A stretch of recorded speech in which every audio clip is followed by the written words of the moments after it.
Ciao e benvenuti ad un'altra recensione. Oggi daremo un'occhiata all'action figure della DC Direct della linea Deluxe da 13 pollici e in particolare daremo un'occhiata a V dal film V per Vendetta. L'action figure è stata prodotta nel 2009 ed è in scala 1:6 e alta circa 34 cm. Vediamo rapidamente il packaging. Si tratta di un box con pannello apribile. Mi piace molto questo genere di packaging, devo ammettere. La chiusura è a velcro. Molto bella questa immagine del prototipo dell'action figure con la maschera sullo sfondo e questa parte da leggere. Sulla parte frontale abbiamo ancora un'immagine del prototipo dell'action figure. Ci tengo a farvi notare che nel prototipo era possibile scorgere gli occhi del personaggio al di sotto della maschera. Questa è un'inaccuratezza che per fortuna è stata sistemata nel prodotto finale. Freedom Forever, il logo del film V for Vendetta, 1/6 Scale Deluxe Collector Figure by DC Direct. Su questo lato abbiamo ancora il logo del film, niente di particolare. Stessa cosa sull'altro lato, vediamo il retro, dove abbiamo una bella immagine del prototipo dell'action figure, con questa frase presa dal film, che tradotta significa sostanzialmente che non dovrebbero essere le persone a temere i governi, ma tutt'al più il contrario, una frase molto saggia. Poi abbiamo questa parte da leggere che riguarda l'action figure, ve la metto a fuoco, e qui sotto tutte le altre action figures disponibili in questa linea.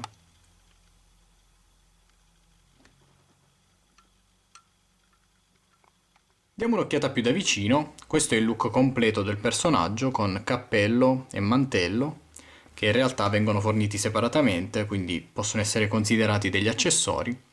Andiamo a rimuovere il cappello e diamo un'occhiata più da vicino alla maschera, perfettamente riprodotta, con questo giallino diffuso e questi dettagli rosa sulle guance e sulle labbra.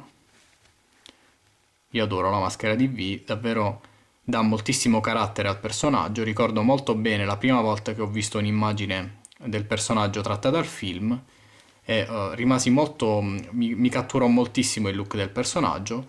Poi indagando ho scoperto che si trattava di un cinecomic, quindi che era tratto da un fumetto. Ho letto il fumetto, che tra l'altro è di uno dei miei autori preferiti, Alan Moore, e mi sono innamorato follemente di questo personaggio. Bellissimo il fumetto, se non lo avete letto ve lo consiglio vivamente. La parrucca è un pezzo di plastica, di gomma, e francamente io preferisco questa soluzione piuttosto che quella realistica di ricreare una vera parrucca in miniatura, perché in genere quella soluzione ha un effetto estetico poco soddisfacente, generalmente. Comunque la maschera è molto bella, davvero ben scolpita, sembra una versione in miniatura di quella utilizzata da Hugo Weaving nel film. L'outfit è molto bello, soprattutto la casacca, vedete, con questa texture e questi orli argentati sulle maniche. Il mantello è a doppio strato, quindi all'interno è più setoso e lucido, mentre all'esterno è più vellutato. Andiamo a dare un'occhiata più da vicino alla cintura. Rimovibile, di gomma. Ho già inserito tutti i pugnali, 6 pugnali. Molto bella anche la cintura. I pantaloni sono semplici, dei pantaloni neri, larghi, un po' larghi. Gli stivali, vedete, sono molto lucidi ed è la parte sicuramente che mi piace di meno di questa action figure. Li trovo un po' grandi, fanno sembrare, sembrano un po' fuori scala, diciamo. È l'unico piccola lamentela che ho rispetto a questa action figure. I guanti di pelle nera, ovviamente. Un'action figure esteticamente molto bella. Vediamo il cappello anche da vicino. Vediamo l'articolazione. Sul packaging è indicato che l'action figure ha 28 punti di articolazione. Andiamo a verificare come funzionano. La testa è su articolazione a sfera. Il braccio può ruotare a 360 gradi, ma è ovviamente limitato dalla casacca, e muoversi in fuori e in dentro. Rotazione nella parte alta del bicipite. Doppio snodo al gomito.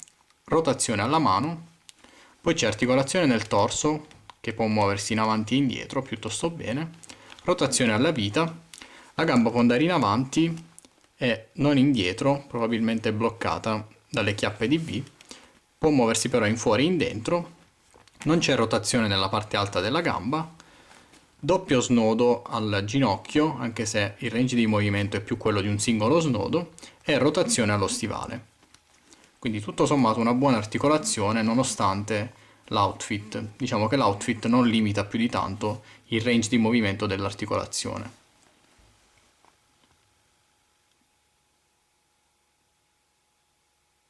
Vediamo gli accessori, come ho detto, escludendo il cappello e il mantello che considero parte dell'action figure. Innanzitutto abbiamo questa base con asta regolabile e il logo del film stampato al di sopra, lucido. Vedete, gli stivali gommosi del personaggio hanno lasciato delle impronte sulla base, quindi un piccolo problema tecnico.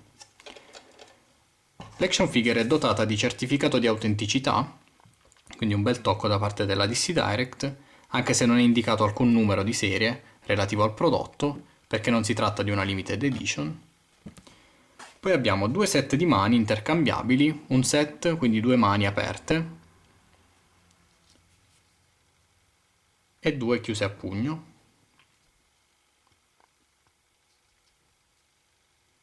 Mentre quelle che ha il personaggio di default sono scolpite per impugnare gli accessori, come questa.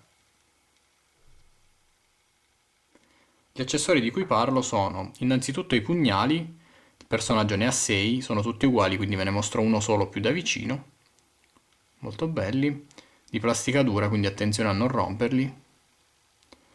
Poi abbiamo la rosa, che vi lascia tutte le sue vittime, anche questa molto bella, molto dettagliata, guardate le foglie. E poi la bacchetta, da direttore d'orchestra. Ricorderete tutti la scena in cui V fa saltare il vecchio Bailey in mezzo ai fuochi d'artificio. Per concludere, questa action figure della DC Direct è sicuramente la migliore dedicata al personaggio presente sul mercato.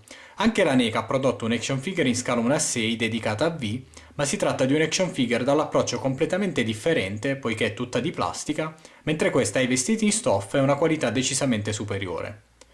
Per quanto riguarda il prezzo, questa action figure negli anni ha acquisito sempre maggiore rarità e il prezzo ovviamente è salito progressivamente, raggiungendo livelli paragonabili a quelli delle Hot Toys. Attualmente si trova a circa 150-170 euro più spedizione dall'estero, a cui ovviamente vanno aggiunti i costi doganali. Diciamo che si arriva facilmente a 230-240 euro tutto compreso, un prezzo troppo elevato secondo me per questa action figure. Se dovessi consigliarvi un prezzo direi di non spendere più di 125-150 euro tutto compreso. Detto questo io vi saluto e vi do appuntamento al prossimo video. Ciao!